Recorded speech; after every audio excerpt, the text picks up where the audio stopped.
And welcome, everybody. Another Sunday, another respect. Hope you all have had a great week. I know I did. Glad you're all here. And we're back again talking about child trafficking. Now, a few months back, we did a show where we spoke about the upside of it, where we're trying to bring more toward what will happen afterwards. And we spoke about the building of a children's ranch and kind of taking these trafficked children, these abused children, and rehabilitating them and giving them solace and knowing that they're safe, they're protected. And part of that whole program is the fact that when you do it, you need very, very strictly trained people in order to do the job. You can't just have people that we've trusted for years, DHS and that whole group, taking care of the kids and trafficking them themselves and putting them into foster homes and having them raped and sold for prostitution, et cetera, These are not good situations. So you have to make sure that you have trusted people and that they are well trained in what they do. And that's the purpose of tonight's show. It's not just plain talking about child trafficking, bringing you up to speed as to what has transpired and where we all are, but it's also about giving you that little bit of hope that we do have a place to go. So without further ado, I would like to introduce you to our guest tonight, one of whom you know, the other two you don't, but you will, the wonderful CATHY O'Brien. And with us tonight, we have Tina and Bazzel Baz. Welcome. Welcome, everybody. How are you all doing? Thank you. We're good. Thank you for having us. Yeah, appreciate it. It's my honor. How are you, Kath? I'm doing great. I had the absolute pure delight and honor of time with Tina and Baz and at Rev 17 in June and working in that effort to make a difference for the children because, we got a very corrupt system. Like you mentioned, they don't need to be in the Department of Human Services or child protection or whatever they want to call it. If the government's involved in it, it's been corrupted, and it's been corrupted a long, long time. And the children cannot wait for the depth of that corruption to be cleaned up. They need people to help them now.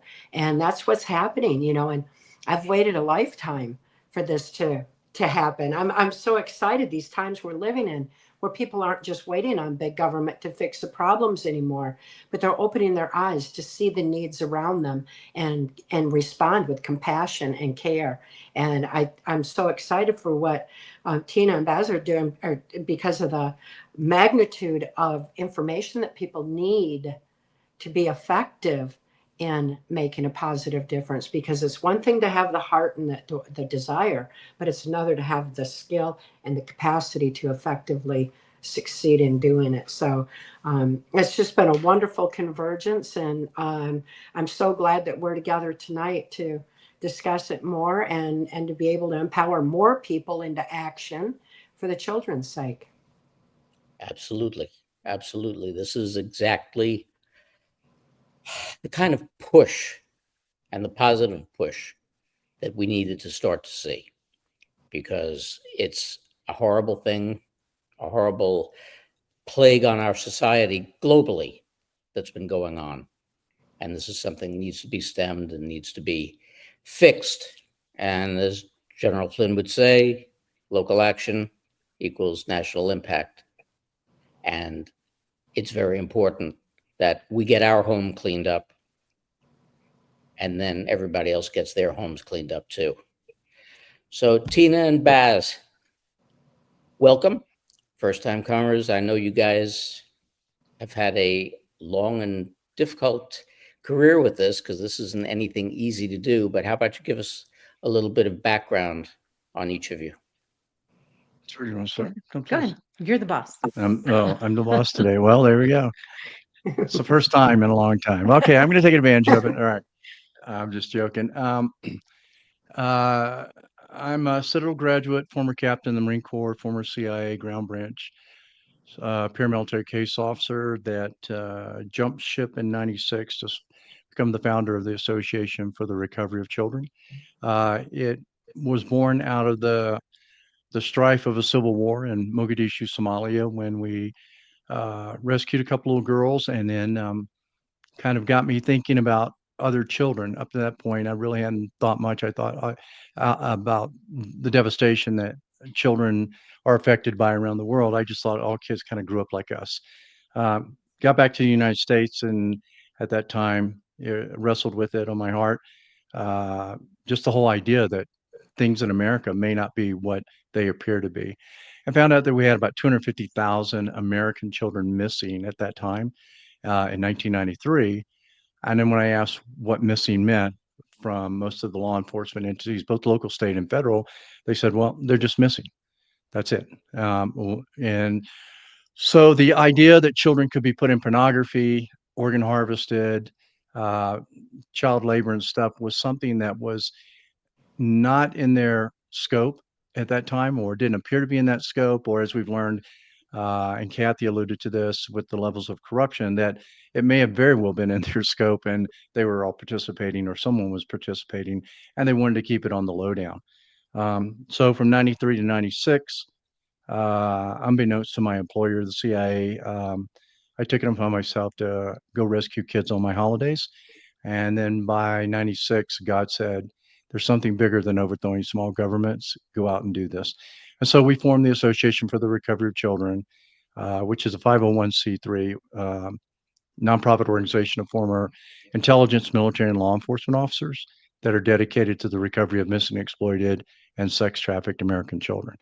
And of course, we do this at no cost to the custodial guardians and with no paycheck in our pocket. We do it simply because it's the right thing to do. And that's it.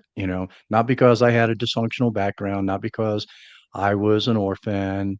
In fact, I had a great life. And so I think that we who have great lives owe it to those that don't have great lives to get in the fight and make it better for them. So that's kind of it in a nutshell for me. And Tina, please go ahead. Oh, yes. And it's such an honor to be on this show. And Kathy, I so appreciated what you shared. I was just blown away by the experience of meeting you. I have shared your story for years and years with survivors of human trafficking, and it's just such an honor to be able to be face to face with you. I am a missionary kid originally. I was born and raised in South America in Venezuela. Lived there most of my upbringing and was very familiar with cartels and criminal enterprise and destruction and crime and corruption and the fall of an entire government that I witnessed growing up. So I came to the U.S. My parents are Americans, and I started engaging in humanitarian efforts here. I did managed to, just as a mom raising my own kids, I managed to save several girls that were being sex trafficked because I recognized the signs of it, having had experience with that before. So I've been doing this professionally about 10 years now, working in rescuing victims of sex trafficking. Primarily, I was working in Southern California.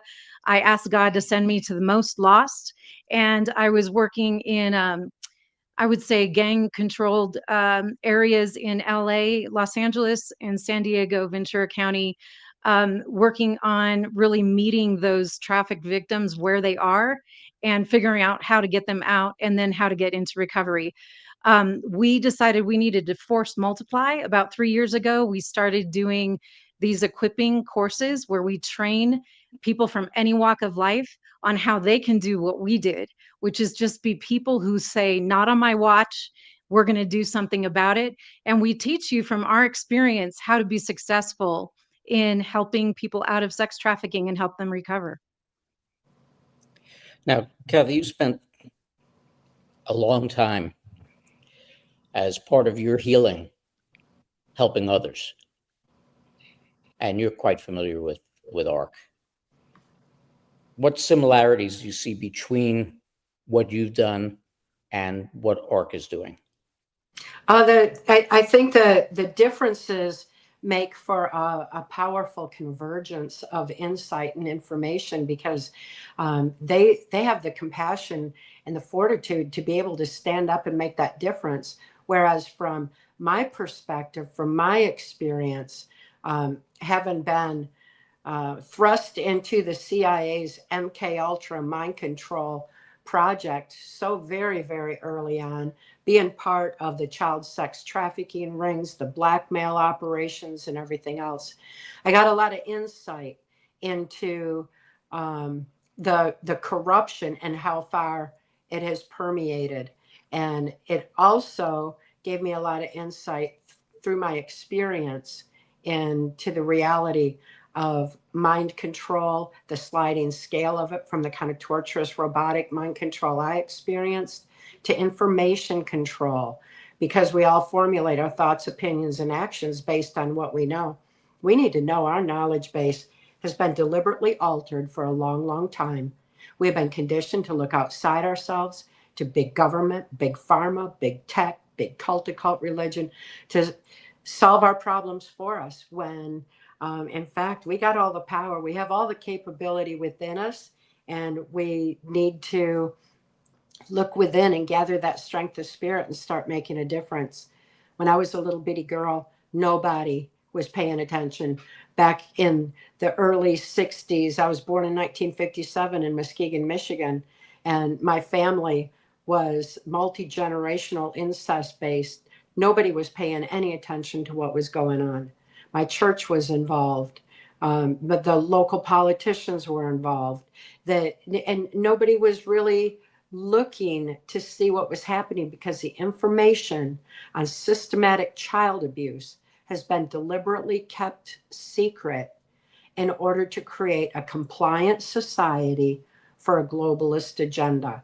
It's been creeping in on us for generations now, and having seen the plans being formulated, being deep in the swamp among these perpetrators who steal elections, fund their global agenda with drug and human trafficking across open borders, and use child sex trafficking blackmail to keep each other in line. They're using mind control as their means of ushering it in, because it's against the human nature. It's against the human spirit.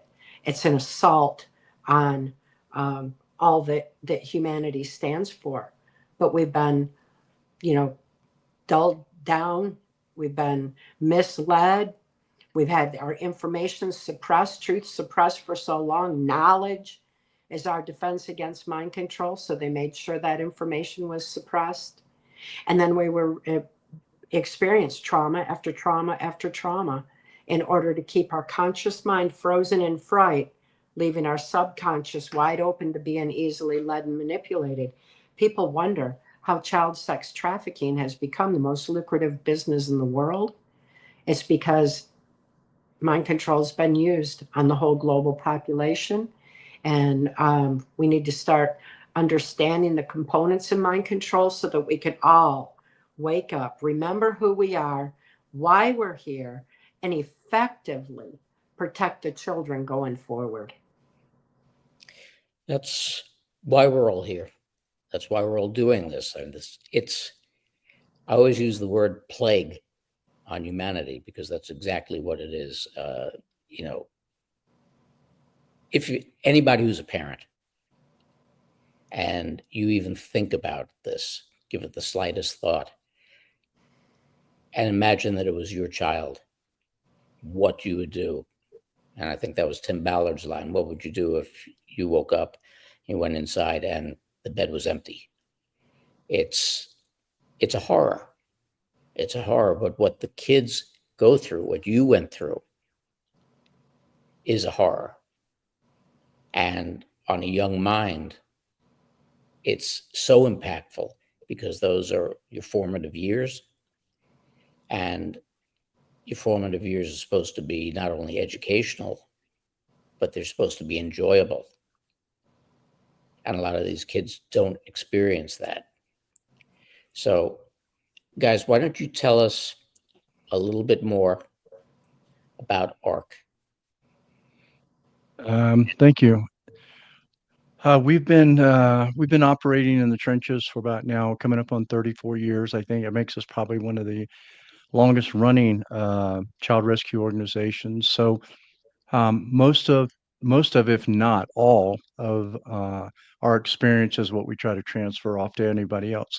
When I first got started in this, there were a lot of things that I had heard about, and I didn't necessarily think they were conspiratorial, but I didn't want to ever speculate, and I certainly didn't want to lose my credibility.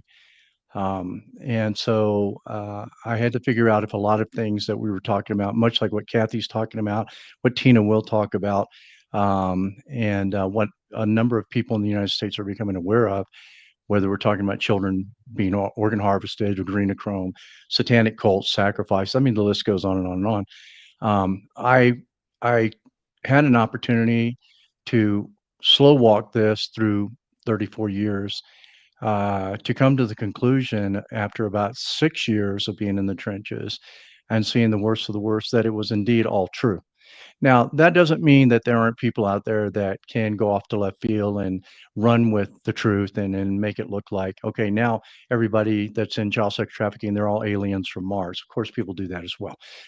But I will tell you is that when it comes to the subject matter, and we are the SME subject matter experts on all this, it doesn't come, Mark, from something we read. It comes from what we see in the trenches, what we've experienced, the people we've rescued, the investigations that we've done on not only the common predator on the street, but also to the globalists and the leaders of countries and bureaucracy, things that Kathy was actually referring to.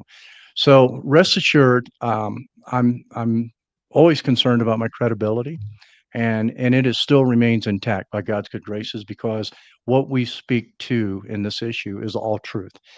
We don't. It's so much truth that we don't have to go out and try to make something else up because it's so horrific as it is. When you talk about using kids as a commodity, when you talk about a multi-billion-dollar business that is being run globally as drugs were, using the same logistical mechanism for terrorists, drugs, uh, children, whatever it may be, you have to ask yourself one question. We don't see it openly, so it has to be very sophisticated. It has to be controlled. People have to be on the payroll to let something, a product, in this case, children, go from point A to point B undetected. Because if we're looking at what Tom Holman said, that we have close to 500,000 UACs, undocumented alien children in the U.S., and then if we look at the 438,000 American children that we thought existed before that, and those numbers fluctuate, of course, a little bit, but not by much. You have to say, well, we don't see them walking on the streets. Where are they? It's a really good question. Question is, how many basements do we have in America where kids could be held? How many pharmaceutical labs in America could kids be held? How many warehouses could be kids be held in? How many kids are shipped around the United States and across overseas that are being trafficked? So this is what we get our bread and butter in when it comes to teaching people, and we're able to hold the line really well because if you're an eyewitness to something, there is nobody on the planet can tell you it's not happening, because you'll just laugh at them and you'll go, you don't know what you're talking about. In fact, so much to the degree, and Tina has to stop me on this, that I don't have any problem looking at people and going, you're an idiot. In fact, you're a fool because you don't know. You're speaking to something you haven't seen, and I have. So there was a time in the United States where even ARC was challenged with all the ugliness that we were seeing, and I didn't really know how to respond to it.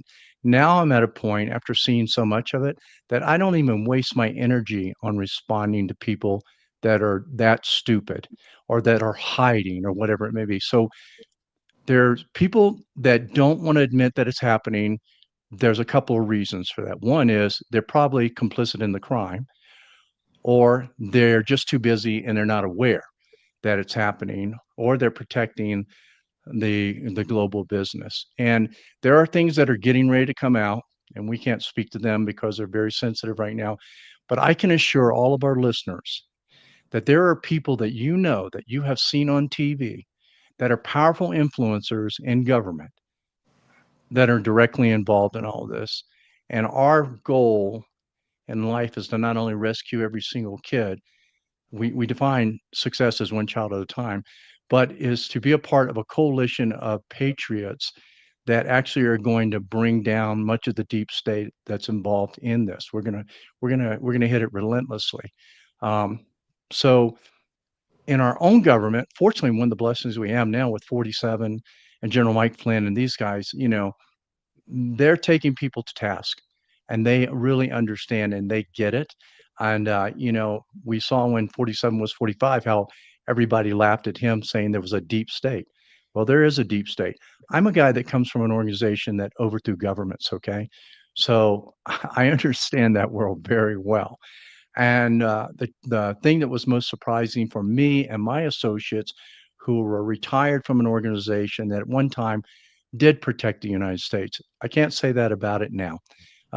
It's just way too compartmented, and there's things that happen there that most people don't know about. But I can say that at least this administration is trying to rectify a lot of things that were done wrong, and trying to do two things: clean up corruption, and then run government at the same time. And the great thing about 47 is that he's a real believer in we the people, much to what Kathy's alluding to. Tina, please. So ARC has been rescuing missing, exploited, sex trafficked children for 34 years now. I've been with them 10 years, focusing on just underage victims of trafficking. The encouraging thing I would say, and I just want to thank you, Mark, and other people, Kathy, who have been out there speaking. Kathy, you're the leader as far as victims coming forward and having the courage to talk about this. Nobody believed, and so many people don't want to believe what is now so evident. And it's from us telling you from our experiences and from the cases that we've worked. When I started working in this field, I did not know what human trafficking. I thought it was the families trafficking kids for money and foster system. And then as I got into it, I realized not only is it gangs and organized crime, it's governments, it's elites, it's anybody with power. And I was trying to find out who's running the show. And guess what? It goes up and up and up and up. As far as who is running the show on trafficking, it goes all the way up to the top of human powers on the earth. And that is what people, I think, are really struggling to even be aware of. And one of the reasons people don't get involved, they don't know what to do, but they aren't outraged enough. This is something that we struggle with. Like you said, Mark, how can you not be outraged? Like, this should make everyone crazy that this is happening. And why are people so desensitized? And that's why I think what Kathy's talking about, and she has lived this and knows it from firsthand experience, that this is a system designed to numb everyone out and to make sure the victims are dehumanized, they have no identity, but to also make sure that every good person in society is also dehumanized so that they won't do anything about it. And this will go unchecked. This is why, Mark, by design, much like Kathy's talking about, we became an over-sexualized society, and we bent our morality to the point that it's almost reversed. People believe that it's okay to have sex with children. Let's make this really clear. To a couple things. This is not a political issue, and it's not okay. These are crimes against children. That's exactly what it is, and they should be punishable by the death penalty in my book. And I think that that's when we start seeing a little bit of results when it comes to accountability and our judicial system getting back to where it was or should be. But also, people believe that if you discover something, and we saw this in the last administration, if you discover an issue or crime, that somebody is doing something about it just because we discover it. It goes back to that illustration that I used the last time we spoke, and Kathy in Yuba City, I told people, I said, you remember how many people remember, excuse me, when we used to put the kids' pictures on the missing kids on the milk carton? And so what happened was people would look at the picture of the missing kid every morning when they poured their milk in their coffee or their cereal.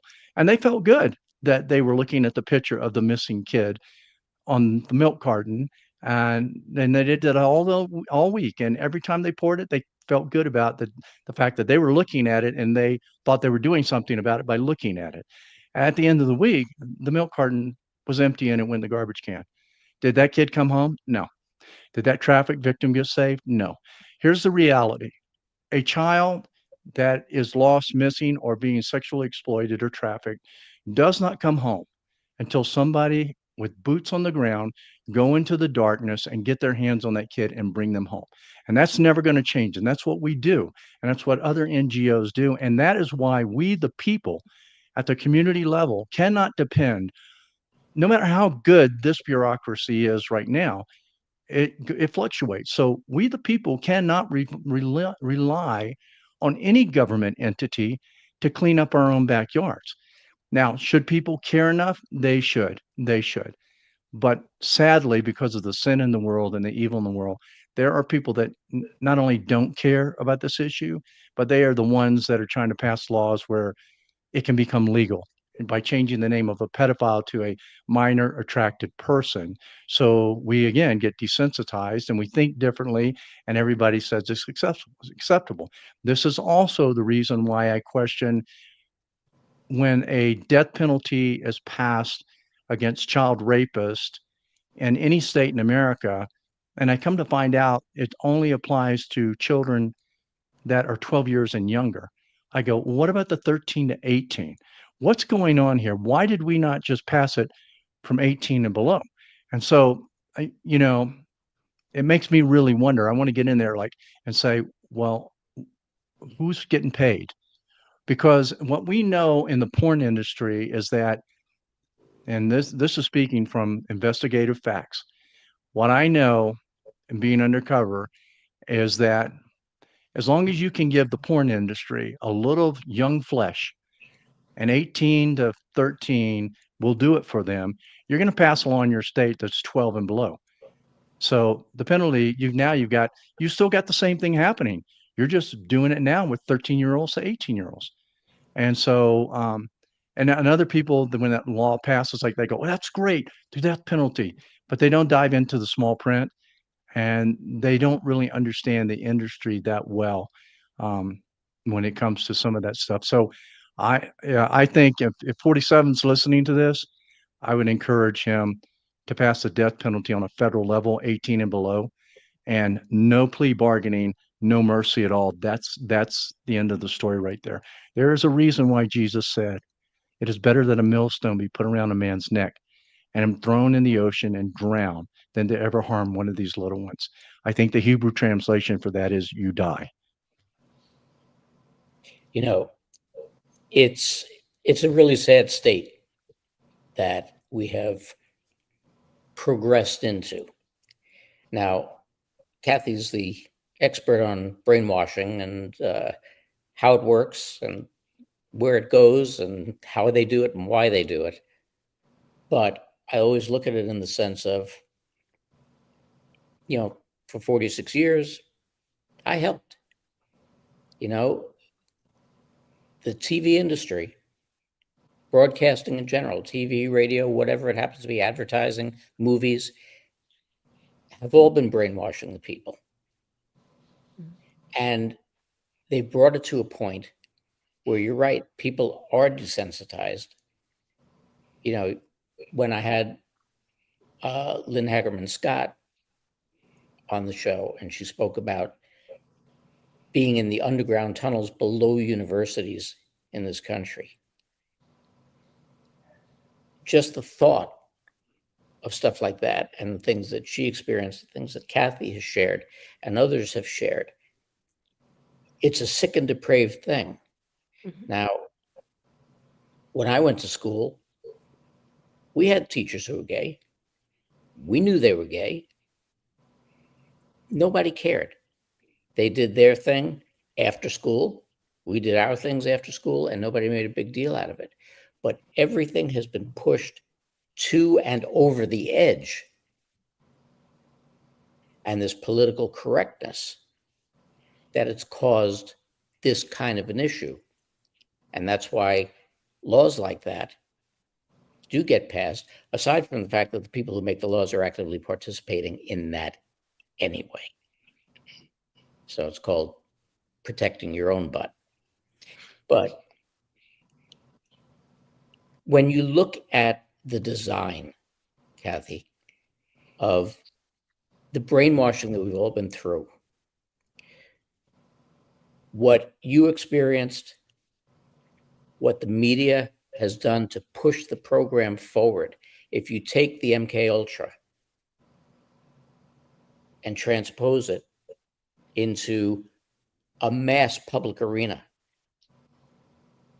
like the mainstream media, how far do you see it leading into where we have come? Not to where we're going, but to where we have been for all these years. Well, it's definitely taken its toll on humanity by very deliberate design. The formula for mind control is the same, whether it's of an individual, a nation, a classroom, a military, a church, or the world. And trauma is the basis of it. That formula for mind control came into the US through Project Paperclip. When we imported the Nazi and fascist scientists into the US in the wake of World War II, they brought with them the formula for mind control. They found there was no trauma more horrific on the human mind than sexual abuse of a child prior to age 5 while their brain is still forming. It's because of how our brains respond to trauma. It takes traumatic memory and represses it. It shuts down neuron pathways in the brain. The more neuron pathways that are shut down in the brain, the less critical analysis free thought we have. And if we lose our free thought, we lose our free will. If we lose our free will, we lose our soul expression. If we lose our soul expression, we lose our discernment of truth, our compassion for each other, our ability to go within and to align with the divine within, gather the strength of the human spirit, tap into that infinite power of love, and take a stand against the crimes against humanity that we're seeing. Instead, with our conscious mind frozen in fright, our subconscious becomes wide open to being easily led and manipulated. Media's repetitive narrative 3 times becomes a program in the subconscious mind. That's why when mind control masked as a virus was unleashed on the global population, how many times did we hear? Mask up, get the injection, social distance. We were told over, it programmed the global population. Everybody has experienced the formula for MK Ultra mind control. Within that formula is sleep, food, and water deprivation. Because if we don't get proper nutrition, if we don't get proper rest, our brains don't fire properly. Again, mind control shuts down neuron pathways. We need them open. We need our brains firing and in the way that it is intended. We need to be able to be sharp and brilliant and think free. So that's so important for us. But when our food is tainted very deliberately and bioengineered to starve our brains, when it's genetically altered to starve our brains, we're dumbing down more and more. When our water is tainted with fluoride and other chemicals, that's taking away our capacity for free thought. When we're working 9 to 5, 5 to 9 to put food on the table that has no nutritional values, then we're exhausted, and that's affecting our brain firing and our functions. So ultimately, we need to understand that the whole global population has had mind control imposed on them from many different levels and directions. And it's also why we're being bombarded with trauma after trauma after trauma, whether they're real, whether they're just a constant barrage of bloody traumatic images. The point's the same. It causes our conscious mind to freeze in fright and leaves our subconscious wide open to being easily led and manipulated. When we understand that formula, when we understand that, we have a defense against it. because it's our birthright to be able to think free and say no, to be able to go within and gather that strength of spirit and effectively, protect the children going forward. We've all been affected. We've been affected for generations. The sub project of MK Ultra that I was born into was Monarch. Monarch is a multi-generational project, and it was found through the Hitler-Himmler research that after 3 generations, any knowledge base, abuse base, or belief system becomes autogenic in the brain. It's passed down genetically. We're born with that knowledge. And if we're dumbed down for generation after generation, we just get slower and slower in our thinking. It's how people have been conditioned now for generations to accept this pedophile agenda. The pedophile agenda is a mind control agenda. It's very deliberate to attack our humanity, to stop our ability to gather that strength of the human spirit. Because when we have that, that's our saving grace. That's our victory. That's our win. That's when we're able to stand up against this dark, negative energy force that's been intruding on our brilliant minds and lives. It's our birthright to be able to reclaim that. Because people everywhere remember who they are and why they're here. We're having this great awakening. It's people are ready to start taking action. Now that they're awake, like my daughter Kelly was saying the other day, she said, yay, finally people are waking up. But wow, do they ever have a long way to go to catch up on information that's been suppressed for so long, and for all the diversions that have been deliberately put out there. But they're waking up just the same, and they're needing answers. And that is why it's so important that we're doing exactly what we are right now. What Tina and Baz are doing is so essential for educating the people on what they can effectively do. People want to know what they can do.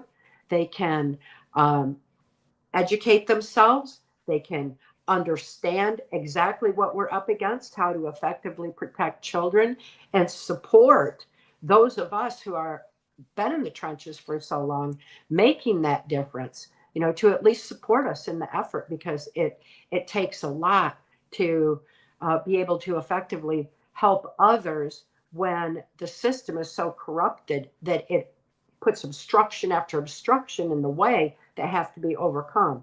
So, it's going to take all of us to wake up and start making the difference, all of us to unite and start making that difference, because this swamp cannot be drained from the top down. It's up to each and every one of us to drain it from the bottom up. And this is our time. This is our chance. And that's what we're doing right now, and why we're so determined and diligent and relentless in educating others so they can be empowered to make a difference for the children's sake. It's all about the children. Absolutely all about the children. Now, Baz, you had quite the career, and you have very specific skills in being able to see certain things, recognize certain things, and assess and act upon them. Now, I know that a lot of the training that you do is mostly centered around former first responders, police, fire, FBI, Secret Service, all of that. What is it that you try to relay to these people in the course to get them to understand how you could spot a child trafficker, how you could spot a trafficked child, and how you bring them along to the point where they feel at least somewhat safe and confident that they can move forward from the abuse that they've experienced? Yeah, that's great question. I think I'll let Tina and myself, it'll be two parts. I'll answer the first part and then let her speak to it, what it is we teach them to bring them along. We have a lot of people in the course, Mark, not only first responders, but I mean, we have people from the age of 82 all the way down to age 13, and they're out of the community, and they are pastors, they're lawyers, they're school teachers, they're moms, they're dads. They're people that have been aware and are becoming aware and saying, awareness isn't enough for me. I want to get my hands dirty. I want to get in there and save it, because if I don't, they're going to come get my kids next. And that's very true. I got to tell you, there are some great parents out there. And at the same time, there are some parents that really suck. You know, when I see a kid that's 7 years old with a phone in their hands in the back seat of a car looking at pornography or anything they want to, and it's not being controlled by the parent, that's bad parenting. Okay, you may go home and lock the door thinking nobody can get to them, but yet the door's open with their computer, with their phone, their influences, and all those things. So parenting, yeah, that's another thing. People ought to learn how to parent their kids well too. When we get a lot of people in the course, they initially show up, and when they look at the curriculum, it's very overwhelming for them because this is a new AO, a new area of operation for them. But I like to start out and encourage them by saying one man and one woman with courage is a majority. And don't look for somebody else to come join you to do this. Look, there was 3% of the colonists that beat the British out of this country, okay? Not everybody in the 13 colonies got on board. And look what that 3% did. And we reap the benefits of that by the freedom we have, the Constitution we have, some amazing founding fathers, uh, freedom of religion, freedom of speech. I mean, the list goes on and on and on. And guess what? Those weren't storybook figures. Those were real people who are buried in real graves that bled for this country. So I let people know that you're going to have to bleed for this country too. Nothing, you want freedom, you want to save children, it doesn't come easy. You got to be willing to do it if you care about the future of the country.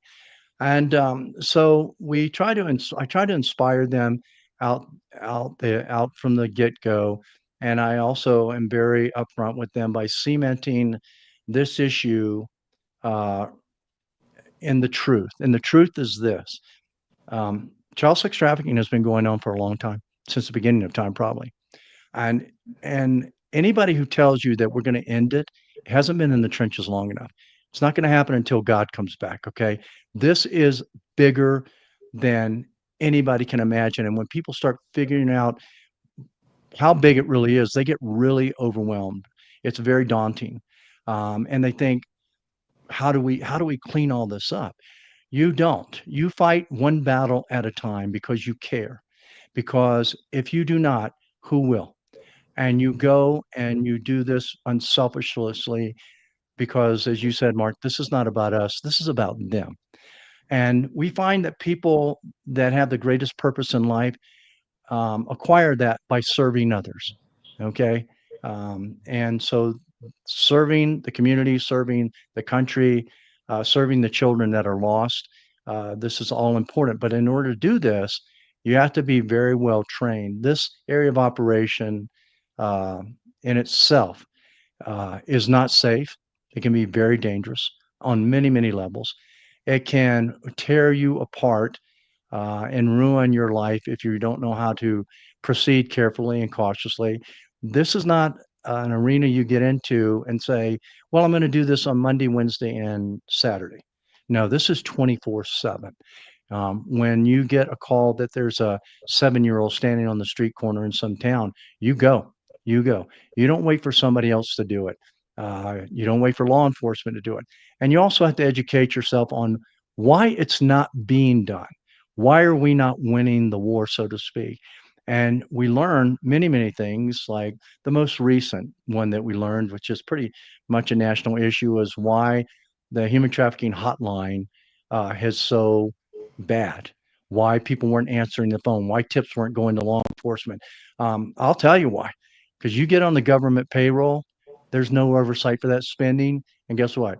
You collect a paycheck and you don't think that anybody else is going to see what you're doing or not doing. Okay. So these are kind of the things we make people aware of so that they have a really clear picture of what they're getting into. And then we give them solutions on how to win the war. Tina, please. Yes. So in answer to your question about how you identify the trafficking, the trafficked person or the trafficking situation, then how do you build trust to get that person to cooperate with help? I've had some great conversations with Kathy about this because our methods are very much in line with what she said. Um, you can identify a trafficking situation from the outside with observation, looking for an imbalance of power. It's and we spend 3 days in the course answering this question that you just posed, which is how to identify a traffic victim. You're going to see somebody who is not in charge, who doesn't reflect free thinking, right? Who is following orders, who is only responsive to cued responses or prepared reactions. Now, um, exploiters are moving into a vulnerability in a kid's life. So it starts there. Now we teach from A to Z how this happens. They could be moving into a food, water, warmth, and rest need. The kid doesn't have basic need, and they provide that, right? Or they could be moving into love and belonging. This person has a great family, but they're ignored. They don't feel heard, and so the exploiter moves into that pocket. Or this person needs success or a feeling of esteem. So I'm going to offer this girl a job in acting, and I'm going to make all her dreams come true. So they're finding a need in this person's life and then moving in and fulfilling the need and then becoming making that person dependent on them for it. Then they remove all other support systems from their life. So they're going to drive a wedge with their family. They're going to start fights with any trusted person in their life. They're going to drive wedges between the victim and that source of help until the victim is completely isolated. Then that's where the mental handcuffs come in, which is what Kathy was talking about. You shatter the identity of the person. You break them down so that they have no sense of themselves accept what you are dictating to them. And that's why traffic victims can be out in public all day long. They don't need to have chains on them because they're mentally handcuffed. And if you get them to help, what do? They run back to the exploiter. They run back to the slaveholder. That's how strong those mental handcuffs are. So when we talk about how to liberate people from this, it's one thing that I always start with, and I've worked over 500 cases. You connect with the true identity of this victim, right? You go beside and around everything that they think they are, and you connect to their true self. When they feel and they wake up, they feel that connection. Wait, this is my true self. And I always explain, like Kathy has said, it's not your fault that you believe what these people have told you. They've told you lies. You believe lies. It's not your fault. It's what they've told you to believe. But that is not the truth. And the truth is you are this other person. You are this person. You are your own. You have your own will and your own power to think. And once the lies or once the truth turns on like that, they stop believing the lies. And they know that what you have spoken is true. It rings true in their heart. And that's why they come. And Boz and I have never had a kid not come with us after we start that. They hear that what we have spoken, it rings true in their heart, and they say, "This is truth," and they know the difference, and they come. Yeah, no, it's pretty thorough, and this is why you have to learn it. Tina talks about something which is interesting, and people are trying to figure out, well, how did they lose their identity? And let's say you have a 5-year-old that is recruited at 5 years old. That's the last day they were probably happy. And when you can take them back, sometimes Tina will take them and go, "Tell me the last time you were happy." It takes them all the way back to that happy moment, and then they remember who they were. Now, there's a lot more to this process, of course, but very much like what Kathy is talking about in the brainwashing arena and what Tina's talking about. And I know this from my time as well. Um, you cannot hold anyone captive that knows who they are. What happens is it's kind of like what the communists do or tried to do with Antifa and all those people in the globalists: tear down our history, tear down our statues, tear down everything that told us that we were Americans, get rid of the national anthem in school, get rid of prayer. And what happens is once you've destroyed that, the new generations that come up don't know that, and they become what you want them to become. You become the globalists, the socialists, or whatever it is. And that is when you look at a bigger picture of trafficking, it is all inclusive when it comes to the state of the nation, trafficking, drugs, cartel. It all runs on the same platform, pretty much so. If you can destroy the minds and the hearts of the people, if you destroy them by drugs, if you destroy them by trafficking, if you cause disruptions and they lose faith in who they are and in their church and their God. I mean, this is why the socialists and the communists, what's the first thing they tell you? You don't have a creator. You're not created in God's image. There is no God, right? Well, there is a God, and we know there is. You look up and I mean, we just know that. But if you can erase that, then people aren't empowered to go, wait a minute, I'm created in the image of my God, of God, the creator of this universe. And that means I am beholding to no one on this earth but God. That gives me free will, freedom, and power. And that's what our Constitution was based on. But if we can erase all that, yeah, so the restoration process, which is a whole different ballgame after, people think sometimes we do the sexy stuff by going in and getting a kid out. Let me tell you what, the hard work is done by the people that are in aftercare, restoring those souls, restoring those lives, because we always say this, how do you murder a child without killing them? And the answer is simple. You sexually exploit them because they die every single day of their life. We run into very few people that have reached where Kathy is right now.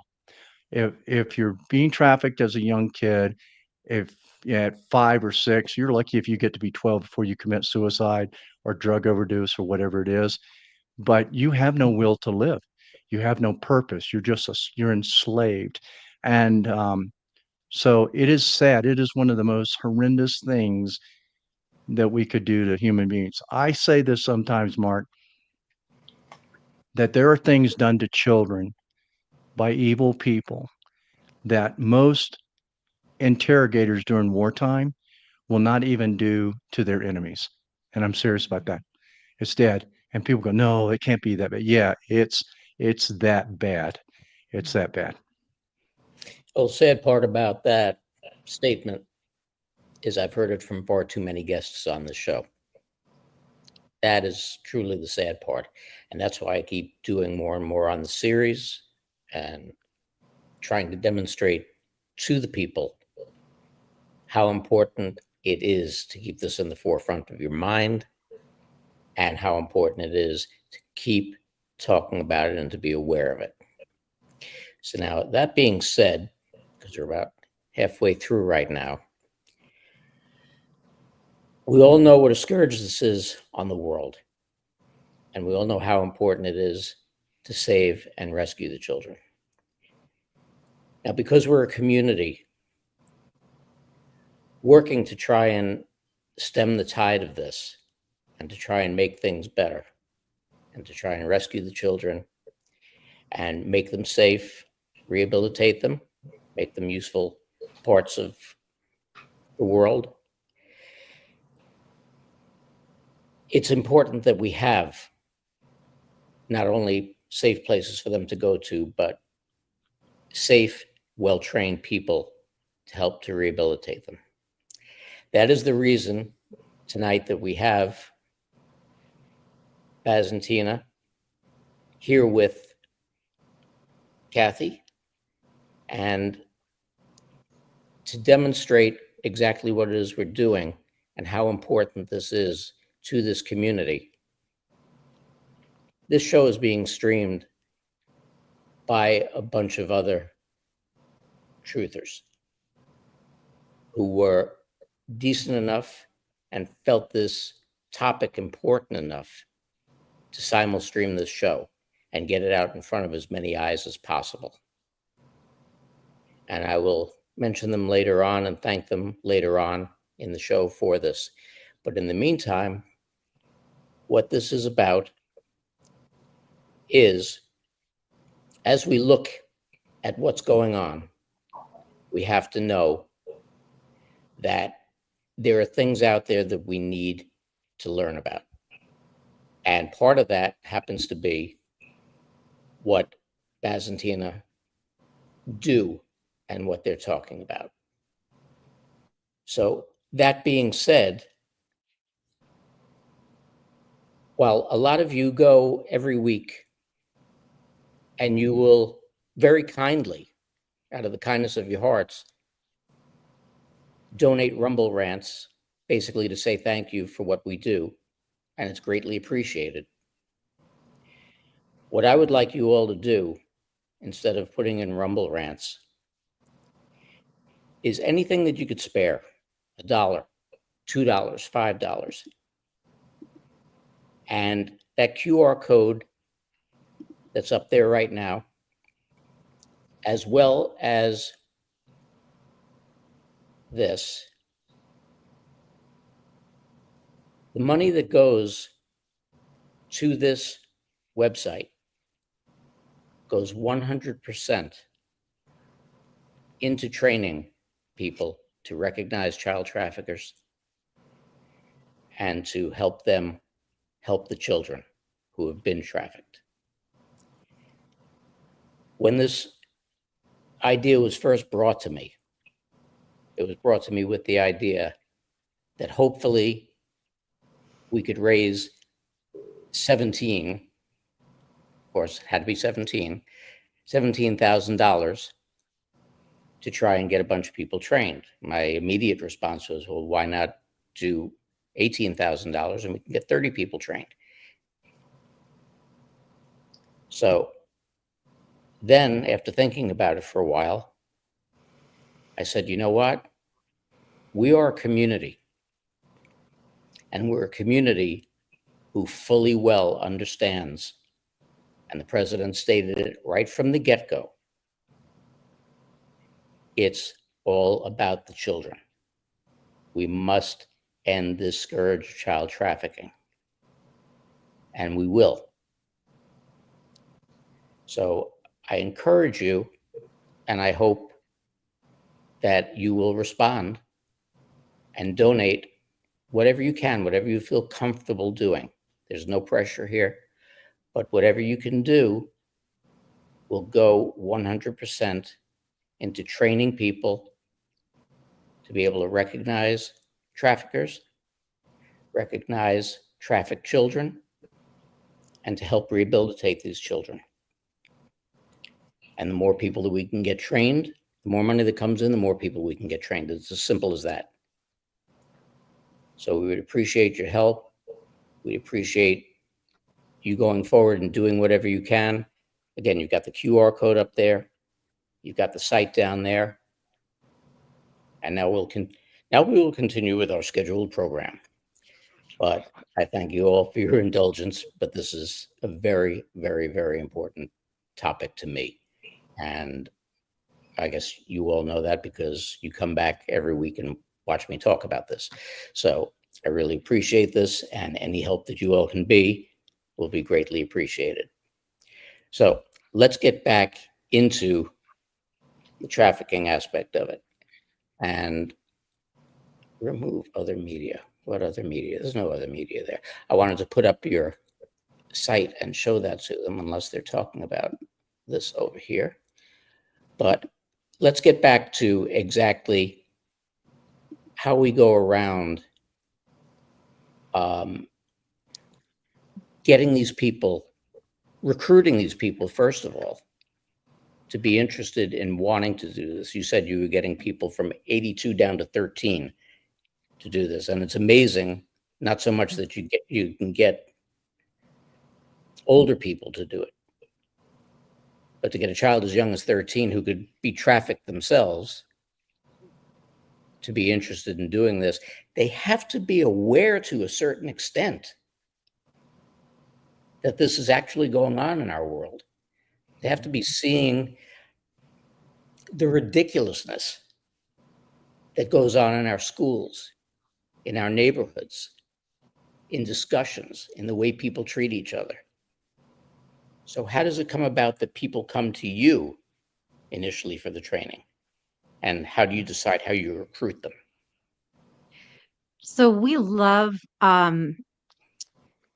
the people that will take 6 days to come get trained on this have usually been activated by a personal experience, and that's most of them. So we have, like you said, we have people under 20 years old that come almost every course. We've got some teenagers or, young 20s, most of them have seen something happen to somebody they know, or they have a friend, or an exploiter tried to get them, or someone they know. And so their eyes are getting big because they recognized that something is wrong and that everyone else is going along with it, and they want to do something about it. So the youth that we get, I love this, because exactly like you said, those are in the group that would be targeted by traffickers. So when I started this work, my kids, I had two daughters, 8 and 10,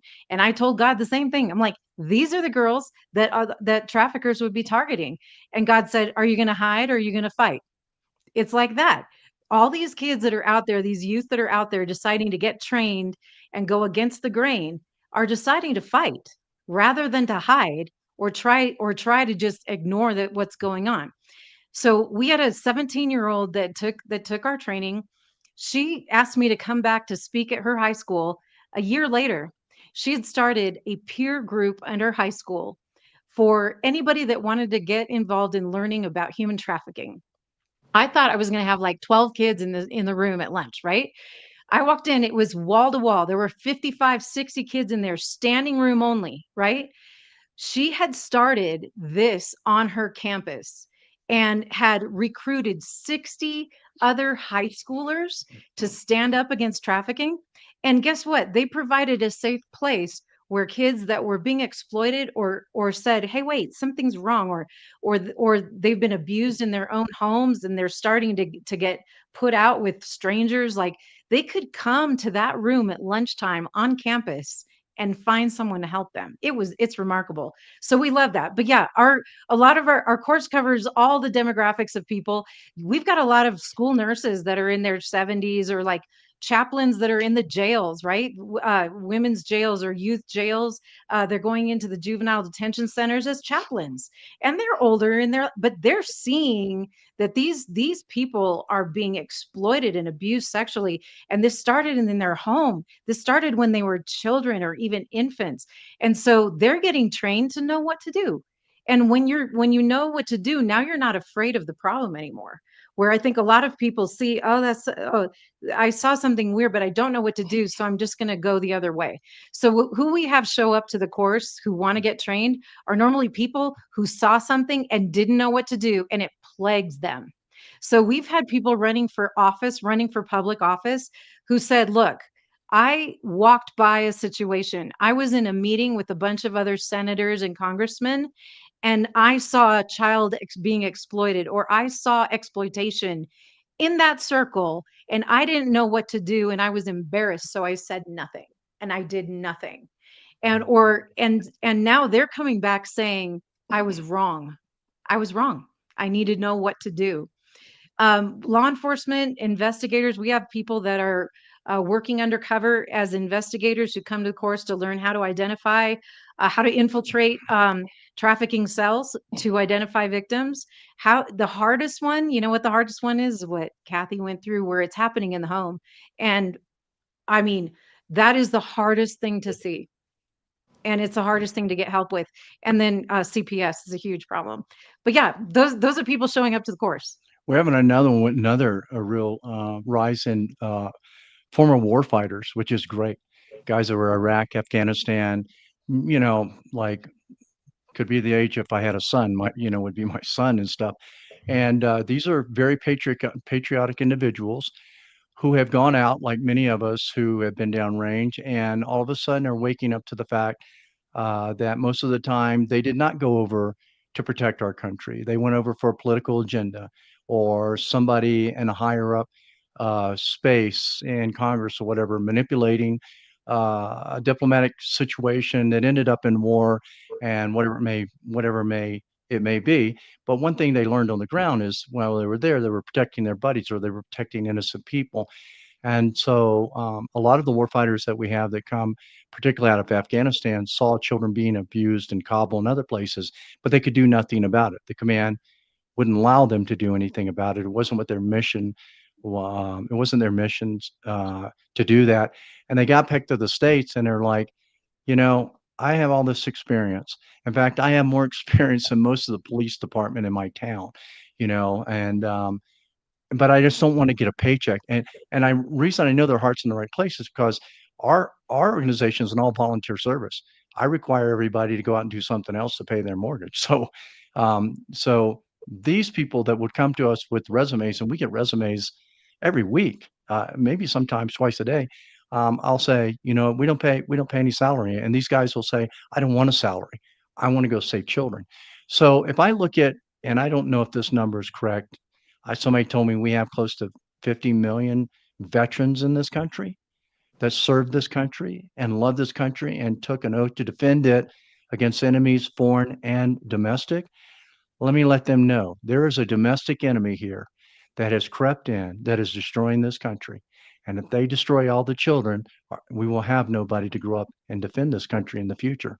So I want to encourage veterans. And this is when I do this, I take meetings, closed door meetings, and I've always got somebody in the government or law enforcement are saying, why did you say that? This is just going to cause us problems. We don't need all these Americans out here getting in our way. Guess what? Some of these people do a better job than what's being done right now. So here's what I encourage the government and I encourage law enforcement to create what I call community policing partnerships with your people that are trained, particularly if we train them, you're getting good people. And then you do like the cop on the beat used to do in New York City. When he walked the beat, he got his intel from the neighborhood, when the crimes were being committed because the people loved him and he loved the people. Well, in the United States, people in America need to know what their rights are. In some states, citizens arrest is still there. You see a crime being committed, you can arrest a pimp for committing a crime against a child. Now, you got to be careful and you got to know what you're doing and you got to be trained. But there's a lot of war fighters that know how to do that. There's a lot of war fighters that came out of Afghanistan that kicked doors in and saved people's lives and saved children and men and women. Where are they in this whole picture? And that's what I want to ask them right now. Out of the 50 million that may be here, I don't care if you're 80, I don't care if you went to Vietnam, Korea, whatever it is, where are you in this picture? Where are you when it comes to defending the Constitution and the freedom of the people that so many of our associates and colleagues bled for and died for? Did we do it overseas to come back here and not do anything to protect our country? And this is a big issue. This is a national security issue. And so I want to encourage every veteran in this country to get trained up the right way. Department of Defense is getting ready to send close to 7,000 more fighters on the border on this issue right now. And guess what they're asking us? They need to be trained because they realize that they know how to fight wars, but this area of operation is a little different, And so you're dealing with trafficking, dealing with children, dealing with dangers of the cartel and the criminal enterprise, which much to what Kathy said, it is global. Most people, when we hear that the cartel is involved in this, think of like it's just the cartel in Mexico. The cartel is so big, it has more money than any government in the world. So the question is, how do you fight against that? That's always a big question. But also, and I'm speaking from experience, I could show you photos of people in Washington standing right next to members of the cartel. And you go, what's that all about? So this is the corruption that 47 is going after, and Pam Bondi and Kristi Noem and Tulsi. Tulsi spoke about it just recently. She knows about it and everything. We got to clean that corruption up. But here's my cry to the 50 million that are out there. Get involved. You have the training. Supplement your training with more training when it comes to, and save the children of our country. We get that done, other countries will follow. They will see our example. It has always been that way. God has blessed us that way. We are the most powerful nation in the world. And what we do is what most people follow. Well, one of the big problems that you have nowadays, which is absolutely a roadblock that they've thrown in front of us, is, God forbid, like you said, in regard to you see a pimp abusing a kid, you go over and get involved, you are now the criminal. That's how they've turned it around against us. If you go and you help you see somebody fall on the street, they get hit by a car, or they just trip and fall and they hurt themselves, and you go and prop them up and put your coat behind the neck. Next thing you know, you get a knock on the door with a summons from a lawyer saying that you injured the victim and they're suing you for everything that you got. The laws in this country need to change. And it goes, like you just said, Baz, you've got a situation whereby you have these lawmakers posing for pictures with members of the cartels. And that's what I've said for years, is the fact that why do these campaigns cost so much? Because the people who want to pay to get certain people elected want to pay it so that the laws are made in their favor, not for ours. That's right. They're not representing us, they're representing them. Yeah. Well, that's an interesting thing, Mark, you bring up, and I'd like to just address it. Most people, there are a lot of great laws on the books, but lawmakers look important by making new laws. And there's probably a law already on the books that was, 50 years earlier. We just don't enforce our laws. Much to what you said, there's a Good Samaritan law that protects us from helping the person that got in the car accident, that you prop the jacket underneath. Every state has citizens arrest laws. And as long as you remain within the law, you're covered.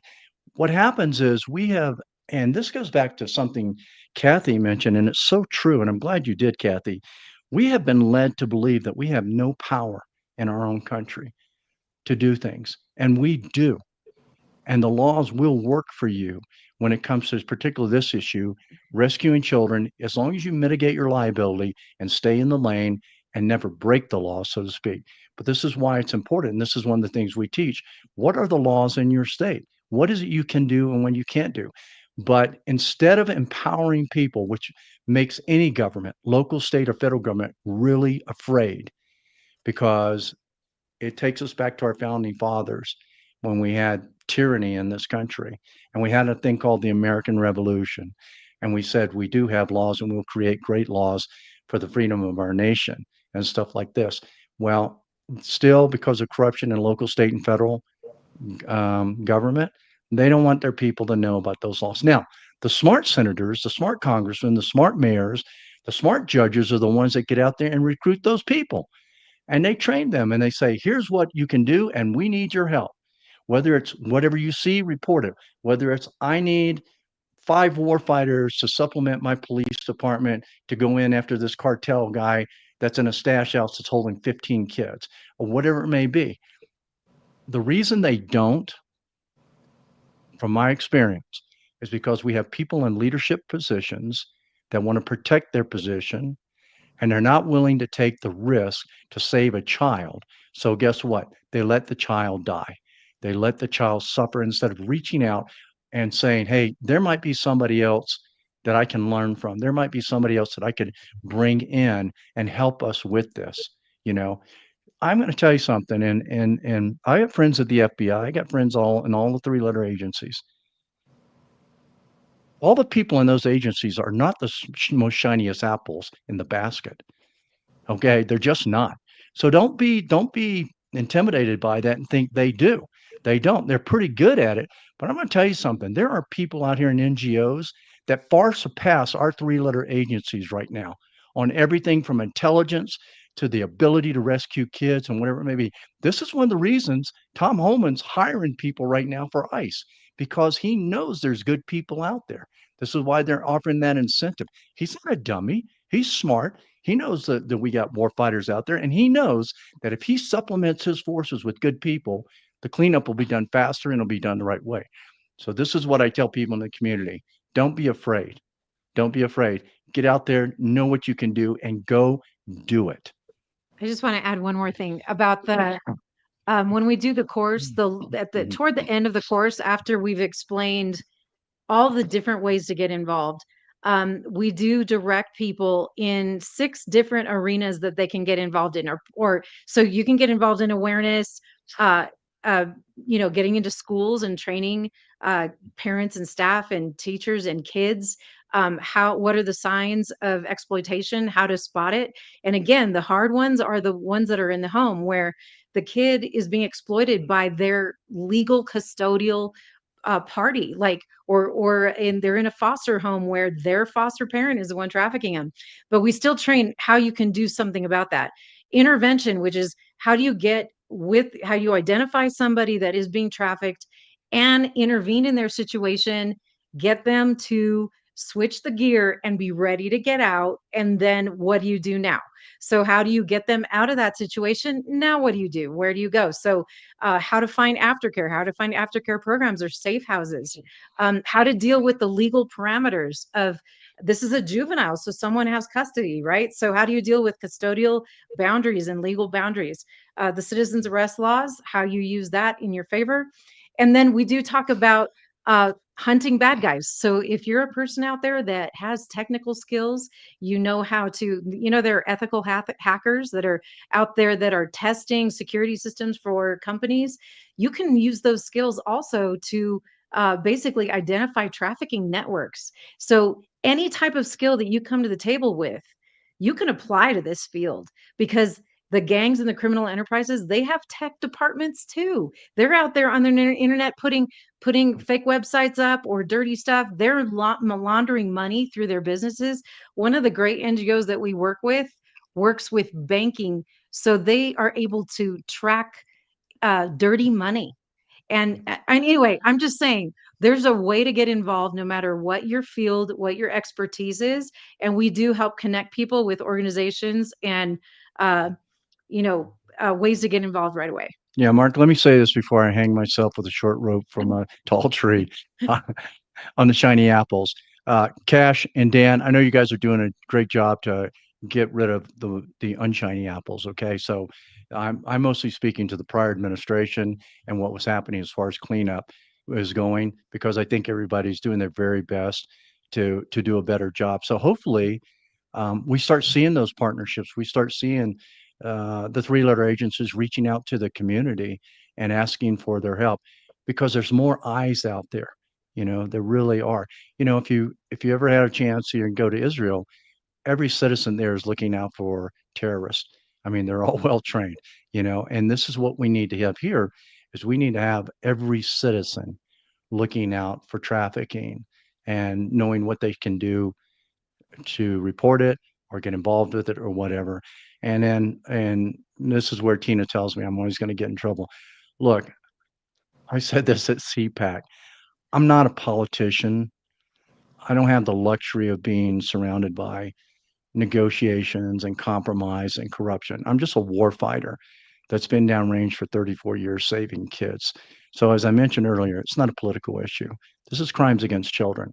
And I'm a very big believer, because my mom's family came from Scotland, and they were here in the 1700s fighting for this country. Their whole family grew up in a place called Georgetown, South Carolina, which is an old American Revolution town and everything. So, this is, my blood goes deep in the Constitution and stuff. And I am a huge believer that you do not underestimate the American people. I mean, and I believe that way before there's bureaucracy, that you need to look to the people and get their help and put them out there to work and do stuff. And that's what Mike Flynn and Mary FLYNN O'NEIll and those are talking about too, at the community level. That's the grassroots level, whatever. I'm a big believer in that, because I worked in bureaucracy, and you know what? It's bureaucracy. And that's why that's why NGOs out here can move much faster most of the time than bureaucracy, because there's so much red tape and there's so many hidden agendas, and there's always somebody in leadership that's a bad person that will stop an operation or a mission. I have a picture, and I briefly mentioned this. I have a picture of Nancy Pelosi with a cartel member that was given to me by a retired three-letter agency person. It wasn't classified or anything like that, but Obama stopped it. Obama stopped it, and Biden stopped it. So nobody would know about it. Well, guess what? Last week, they're not stopping it now, buddy, because I put it on a podcast, and we're going to keep doing it, because I want all the players to know that there are people up there that need to be held accountable for that. That comes from we, the people. Like, what are you going to do to me? Send me back to Afghanistan? Torture me in a jail? Had that happen? So it's like, we have got to be brave, and we've got to stand up as the people of this country and say enough is enough. And by God's good graces, we got a president in there now that is doing that. And I have no reason to believe that he's not doing that. We got Mike Flynn. We've got a small circle of patriots in there that are doing a great job. Tulsi, Christie, Mike, Tom Holman. I mean, the list goes on and on and on. And much like Kathy said, this is a time for us. This really is. And while the iron's hot, we have to strike hard. But let me end with this. No matter what happens in the next 3 years, if we come up short, continue the fight. Continue the fight until God takes your last breath from you on this earth, because every child counts. The hardest thing I had to hear came from a good friend of ours who has Hookers for Jesus, and Annie Lober. And Annie, when we met her, she told me when she was trafficked, and she said, I wish you had been around when I was being trafficked. She goes, where were you? No, that's what she said. She asked me very kindly, she goes, where were you when I was being trafficked? And it broke my heart. And every child out there is asking us the same question. She's asking Mark, she's asking Kathy, she's asking Tina, myself, Mary FLYNN O'NEIll, General Flynn, 47. Where are you now that I'm being trafficked? Where are you? And so what's our answer to them? The answer should be, we're on our way, we're coming, and we're going to get every single one of you that we can find. No, people have to get involved. They just have to get involved in whatever way, shape, manner, or form they can. They have to get involved. And by the way, Cash and Dan, if you are listening, call me. I know you know the number. So besides that, Kathy, we all know, and we've discussed, and you brought it up many times, about how with you, with Lynn, with most of the guests that I've had on who have been trafficked and dealt with trafficking began in the home. Now we're all talking back in the 50s and 60s, how prevalent in this country is it in homes now, especially considering the fact that we've been pushed to the point where you can never have two parents at home. I think it's extremely prevalent, and I think it is because we've been conditioned for so many generations to accept it and not understand the effect that it has on the human brain.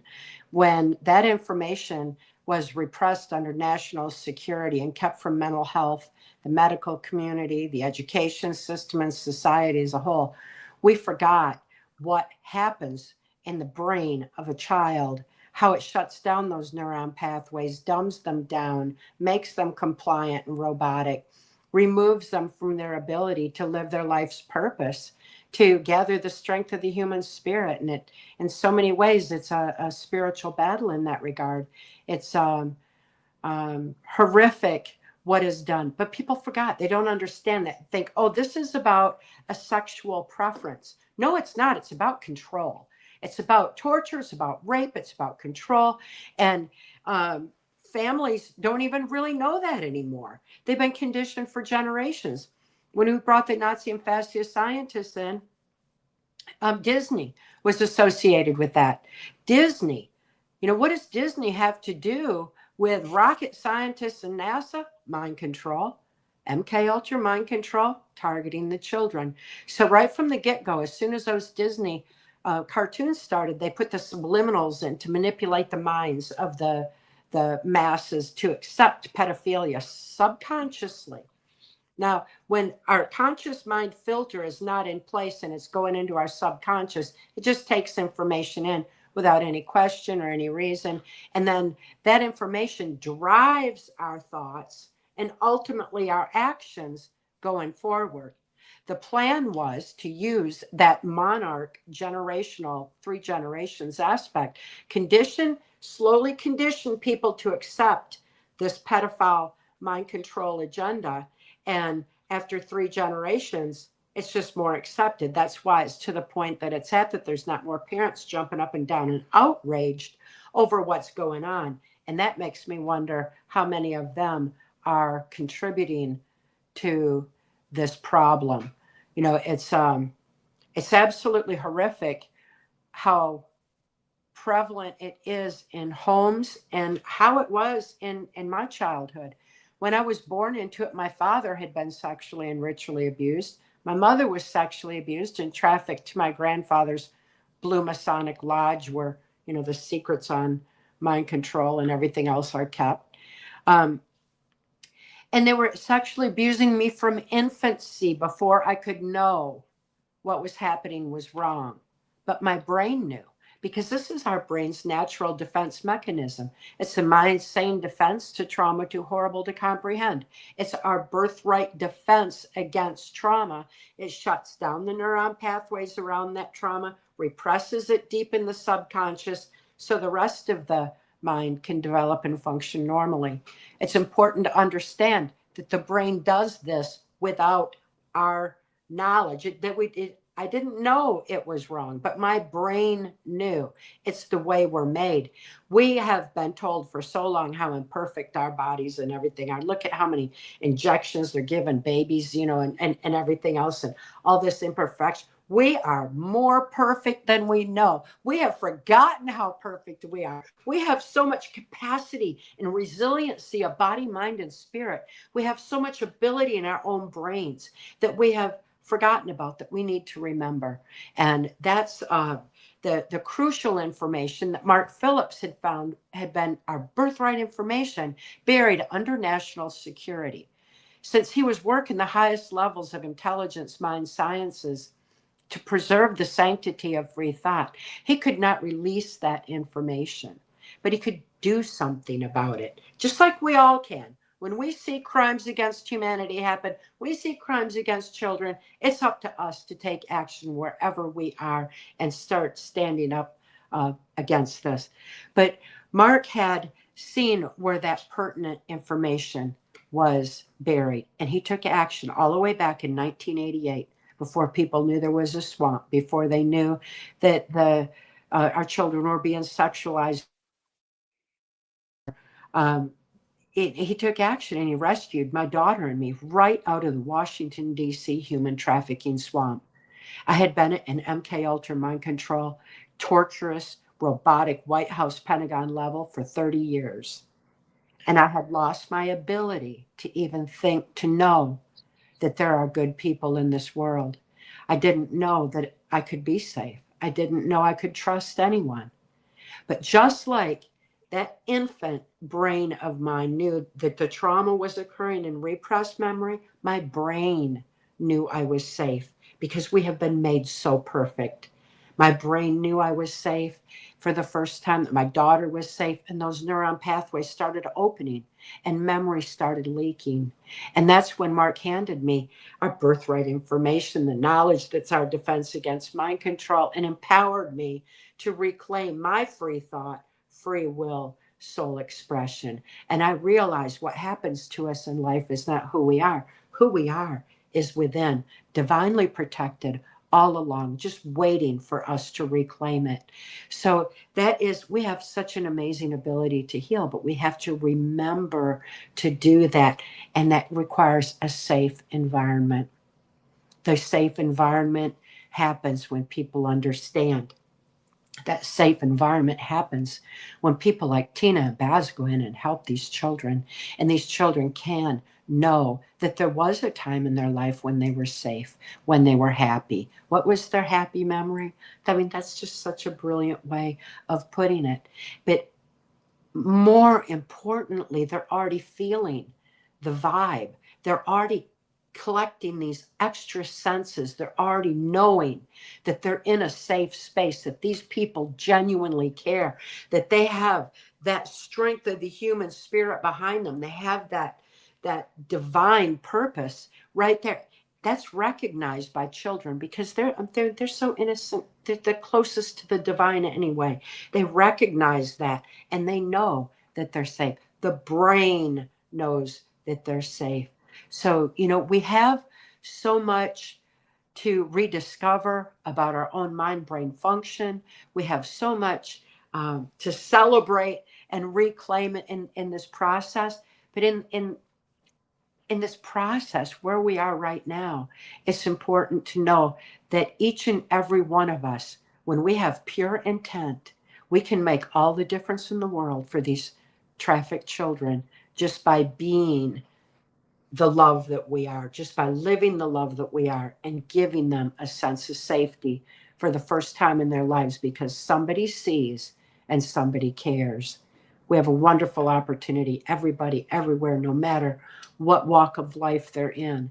We're all in a position to make that difference. And what Tina and Baz provide on the details of information empowers us all to be effective in cleaning up this mess once and for all and stopping it as we evolve with the knowledge that's our defense against mind control, that's our defense against this attack on our humanity. We have a victory forever going forward. Um, it's such an amazing time to be alive. It's such an amazing time to be part of this movement, because more and more people are coming forward every day. They have cause to need to know what they can do.